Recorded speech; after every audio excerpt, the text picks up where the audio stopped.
umeme sasa hivi si anasa. Umeme ni kitu muhimu sana kwa ajili ya maendeleo, na hasa huko kwenye vitongoji. Wananchi, viwanda vidogo vidogo tuelekeze huko kwenye vitongoji, kwenye vijiji, angalau tuongeze thamani ya mazao wananchi wanaozalisha. Kwa hiyo sisi kwa kweli kwetu hii ni faraja na ni fursa pale ambapo tumejipanga kuleta maendeleo ya wananchi.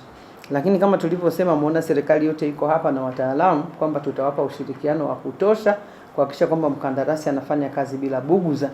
Na kwa maana ya halisi ya huko kwenye vitongoji mnakokwenda, yani mimi hawa wananchi 13,000 naona ni kama mtamaliza asubuhi, kwa sababu wameshaonja raha ya umeme kupitia vijiji, na kila mkutano unaoenda wanasema kwetu sisi ni lini. Kwa hiyo ninayo imani kubwa tutahamasisha ili tuweze kuvuna hawa wananchi tarajiwa. Kuanzia sasa nyinyi wakati mnatekeleza, na sisi tutakuwa barabarani kuambia sasa wakae mkao thabiti kwa ajili ya kupokea umeme kwenye ngazi ya vitongoji.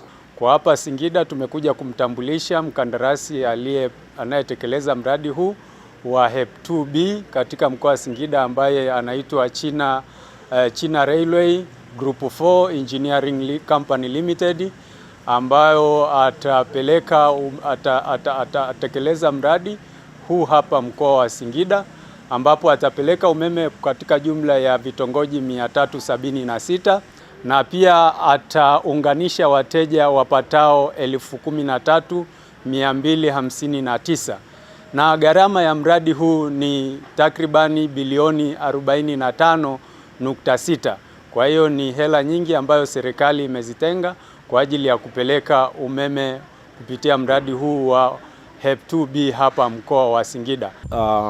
Kwa maelekezo hayo, sisi kama wakandarasi tumejipanga vizuri kuweza kukamilisha mradi huu kwa wakati. Mradi ni wa miaka mitatu, lakini kwa jinsi ambavyo sisi tumejipanga tunategemea kukamilisha mradi huu ikiwezekana chini ya miaka miwili, na vitongoji vyote ambavyo vimekusudiwa kupata umeme basi vitapata kwa wakati kabisa na kwa ufanisi ambao unatakiwa.